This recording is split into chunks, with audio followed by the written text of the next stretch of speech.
hari kubura amasaha makeya cyane kugira ngo umunsi wo ku itariki 31 z'ukwezi kwa 10 umwaka w'ibihumbi 2024 ugere, kuko no munsi abantu turi gukora iyi Tomarket Airdrop twahoze dutegereranije amatsiko. Hanyuma ariko uri kubona ko hari kubura amasaha 19 n'iminota 16 kugira ngo ayo matsiko yacu tumaranye iminsi duse nk'abagenda bayashira. Hanyuma se nyine aya masaha narangira ku itariki 31 z'ukwezi kwa 10 hageze, biragenda gute? Ubundi ni gute ukwiye gukomeza kwitwararika kugira ngo ukomeze kuguma mu murongo w'abantu bazabona allocation, cyangwa se n'ubuhe buryo wakoresha muri aya masaha 19 asigaye kugira ngo ugire ibyo ushyira ku murongo neza uzabashe kubona amafaranga guys. Hanyuma ngewe iyi Tomarket Airdrop ifite coin yitwa Toma, ndi kubona mu by'ukuri ibintu bari kugenda badutangariza byashoboka ko iyi coin izagira good utility wenda ugereranije n'izindi airdrop tumaze iminsi dukora. Hanyuma guys, uri kubona ko badutangarije tokenomics, batubwiye ko 80% bya total supply bizajya muri community. Nibyo bavuze hano, wenda bavuze ngo my dear farmers, we are left with one more days to Toma, and we are excited to announce that we have decided to allocate 80% of entire Toma supply to you, our valued community members. Uri kubona ko nyine baduhaye 80%, bazaduha 80% bya total supply. Mu by'ukuri ni percentage nyinshi, ariko nabyo ibi biri mu bintu bishobora ku affectinga izamuka ry'iyi coin ya Toma igihe izaba imaze kuba listed, kuko twebwe nka community akenshi duhita tugurisha. Hanyuma ikintu mu by'ukuri gishobora kubakinga igurisha ryacu, ikintu gishobora kuguca intege, nuko nyine timu nayo iba yarabonye percentage nyinshi ikaziholdinga kugira ngo nyine zizasibe icyuho cy'uko community zabiri kugurisha nyine. Ariko sinzi impamvu wenda wabyo wasanga wenda bazaduha coin nyinshi, ndetse coin kanabaritse gifite agaciro ko hejuru. Yego byashoboka, ariko baduhaye ibikoini byinshi ariko bidafite agaciro ntacyo byaba bimaze.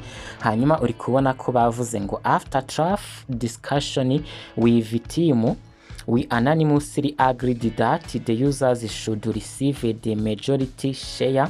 After all, without our users there is no project.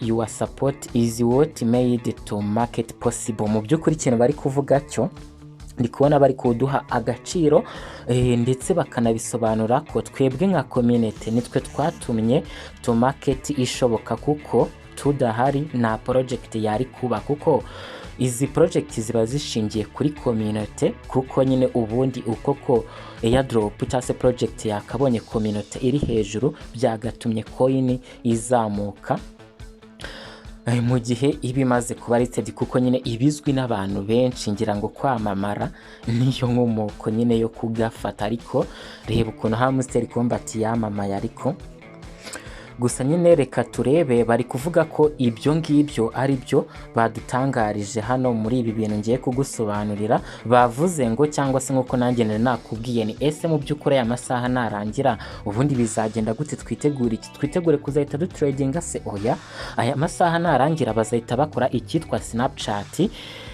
aho nyine bazafata umunsi umwe ku itariki 31, bazafata umunsi umwe kugira ngo nyine bakalculatinge ibintu bitandukanye allocation. Hanyuma bari kuvuga ko muri icyo gihe cy'umunsi umwe iyi app, iyi Tomarket mini app izaba iri under maintenance. Ibintu byose nyine hafi ya byose bizaba biri offline. Hanyuma ibyo bikazaba biri gutuma bari gucekinga abantu nyine bakoze amakosa cyangwa se aho hari abantu bazavanamo hari account bazabaninga, ngira ngo ibyo ni ibintu mumenyereye. Hanyuma account bazabaninga ni zimeze gute? Uzi ko hari abantu benshi babona project iri kusakuza cyangwa se nyine token generation event yegereje, abo bantu bagahita baza. Hanyuma nka hano kuri Tomarket muzi ko bashyizeho uburyo bwo kuba wagura Tomarket stars zikagufasha kuzamuka muri level, ariko nyine zigomba gufasha Rio boot. Ntago wahita uzanga utangire project aka kanya ugure Tomarket stars nyinshi zigufashe kugera muri level yo hejuru, icyo gihe babona kuri muri level yo hejuru, ariko iyo barebye account yawe basanga iri inactive bitewe nuko ntago nyine wamaze igihe kinini kuri boot.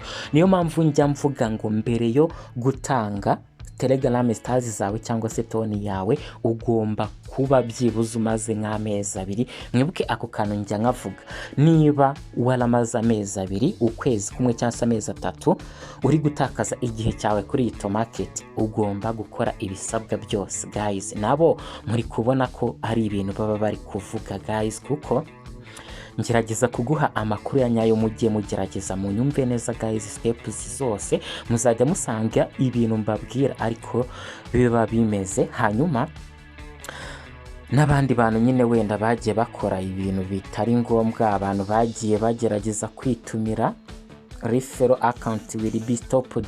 Nyine hari igihe umuntu agerageza gukora account nyinshi yitumira, uretse ko hano mu Rwanda twe tutabikoresha, ariko nyine hanze bagerageza kubikora cyane, ugasanga umuntu yihaye nk'aba referrals 2,000 ariko bari inactive. Icyo gihe nibyo hano bazaba bari gucekinga, hanyuma bazagaruka ku itariki 2.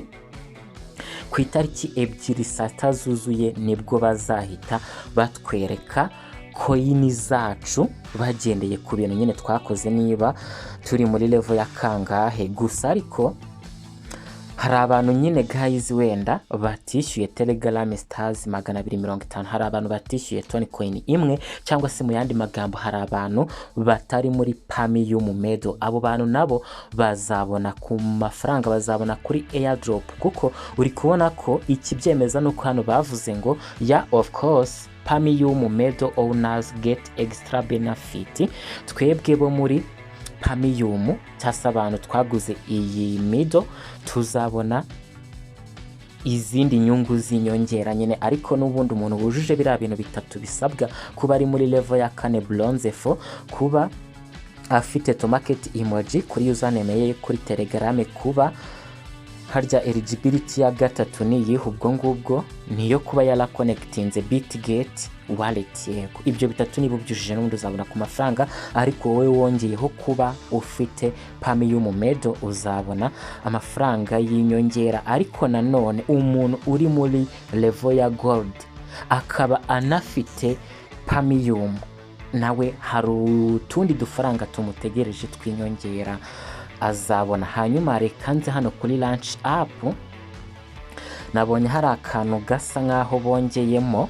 Ego ngira ngo mwibuke ko banavuze ko nyine abantu bazaholdinga Toma bazabona ibihembo bitandukanye, biri nko kuba ba participatinga muri Airdrop zitaraba listed. Ibyo ni ibintu byiza cyane, wenda ibyo X Empire yarabivuze, ariko nabonye yari iri kwihamagara, kuko iyi Tomarket Airdrop niyo yakabikoze bigakunda, kuko ni ya exchange. Niba ari exchange, Airdrop ziba ziri kuzamuka, ziba zikeneye exchange zizayilistinga. Iyi Tomarket rero ifite ububasha bwo kuba yakegera project ibona ari nziza, wenda niyo zaba zidafite liquidity, ikazibwira ati twe nta kibazo, mufite community yego muri popular, ni muze tubalistinge, ariko ni tubalistinga muzaduha coin. Izo coin rero abantu baziha ni twebwe baholdinze coin yabo, kugira ngo dukomeze duholdinge iyi Toma ikomeze igira agaciro, kuko turi kuyiholdinga turi no kubona inyungu z'uko nyine duhagarariwe n'ingwe. Mu by'ukuri nyine ni ikintu gikomeye cyane, sinzi niba uri kubyumva, kuko iyi ni exchange exchange iba ifite ububasha bukomeye ku ma airdrop aba ari upcoming.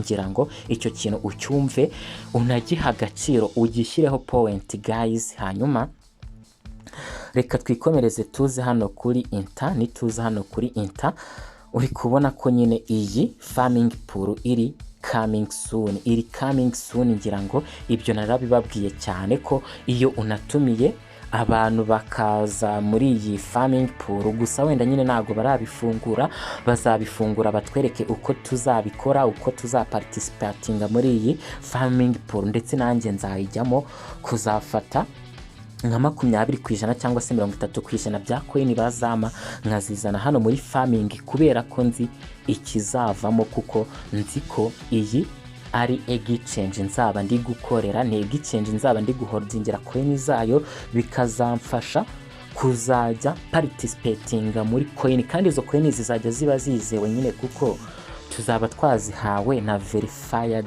exchange. Icyo ni ikintu gikomeye guys, nakubwiye ko ugomba gushyiraho point. Hanyuma nyine ubwo nibaduha update z'uburyo tuzabikora nzabikwereka nawe guys, nzagukorera video update. Hanyuma hano muri task nabonye baduhaye task iyi ngiyi iri buduheshe tomato coin 10,000. Iyi task ni ingenzi cyane ku bantu mwakoze ya task yo kuri Bitget wallet, abantu mwashyizeho rya $1 abantu muholdinze dogs. Reka tuze hano kuri start. Tuze kuri start, uri kubona ko turaza hano.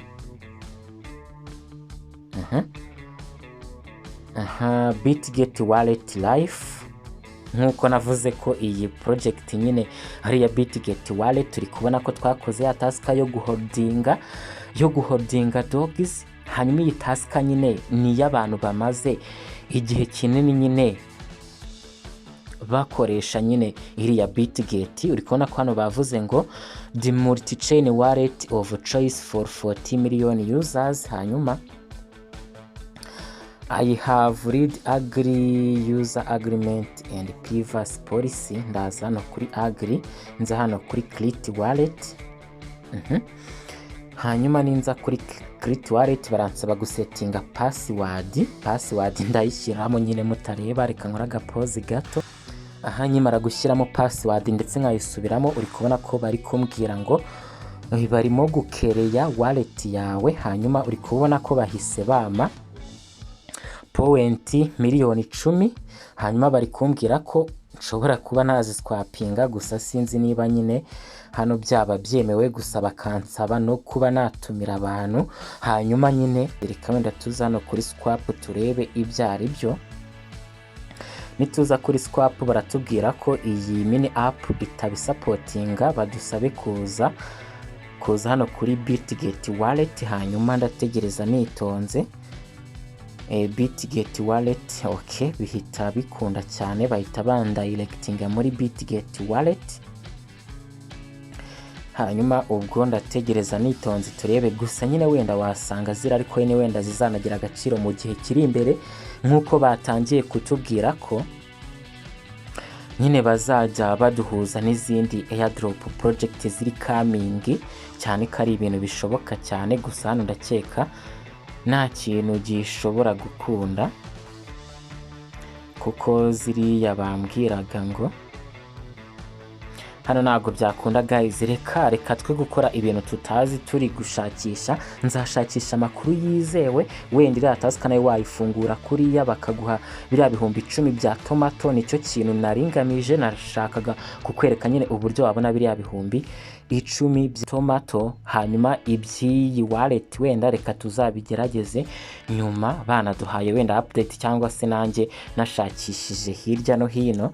Reka wenda tugaruke turebe ko ya task yabaye completed to making sure ko biriya 10,000 bya tomato coins twabibonye, kugira ngo ari amasaha aze kurangira turi siri yuko buri kimwe twakwiye gukora twagikoze neza. Buri kimwe cyagakwiye kuguha coin, gerageza ugikore nonaha. Nibyo byatumye nkora iyi video guys, kuko updatinga, kuguha final update yagufasha gukoresha imbaraga zawe zose guys kugira ngo maximizing profit. Hanyuma ubwo naje kuri task, naje kuri task hano ndabona ya task ikiri pending, gusa igihe iri pending niyi ni task dukwiye gukora. Tukaza hano kuri claim tugaclaiminga tomato coin 5,000, rikubona ko nasclaiminze. Iyi task nayo ndabona ikiri pending, iracyari pending, gusa wenda baba bari gucekinga nyine niba iri ya wallet yanjye nayikereye. Ikintu usabwa gukora ni ugukereya iri ya wallet batubwiye nyine. Uri kubona ko hano handitse iriya access Bitget wallet life, ego ngira ngo layikereya hano, wenda baraza kubicekinga. Sinshaka gukomeza gutegereza, sinshaka gukora pause ngo nkwereke ko byakunze, kuko uko natinda kukugezaho iyi update niko amasaha yaba ari kugucika, kugira ngo nawe ubikore binabe pending nyine amasaha ze kurangira. Namwe mwese byakunze ni mubikore nonaha. Ndabakunda guys, kandi kuri subscribe, wibuke gushyira imbaraga mu zindi project mpora ngusaba gushyiramo imbaraga kugira ngo bigufashe kwiteza imbere. Turebe ko natwe twakiteza imbere, kuko twamenye cryptocurrency imbere y'abandi. Hanyuma ndabakunda cyane guys, bye bye. Okay fine guys, ndabona bihise bikunda narajya kure. Reka nze mite nkanda kuri claim. Ninkanda kuri claim uri kubona ko misenzi bona tomato coin 10,000 guys.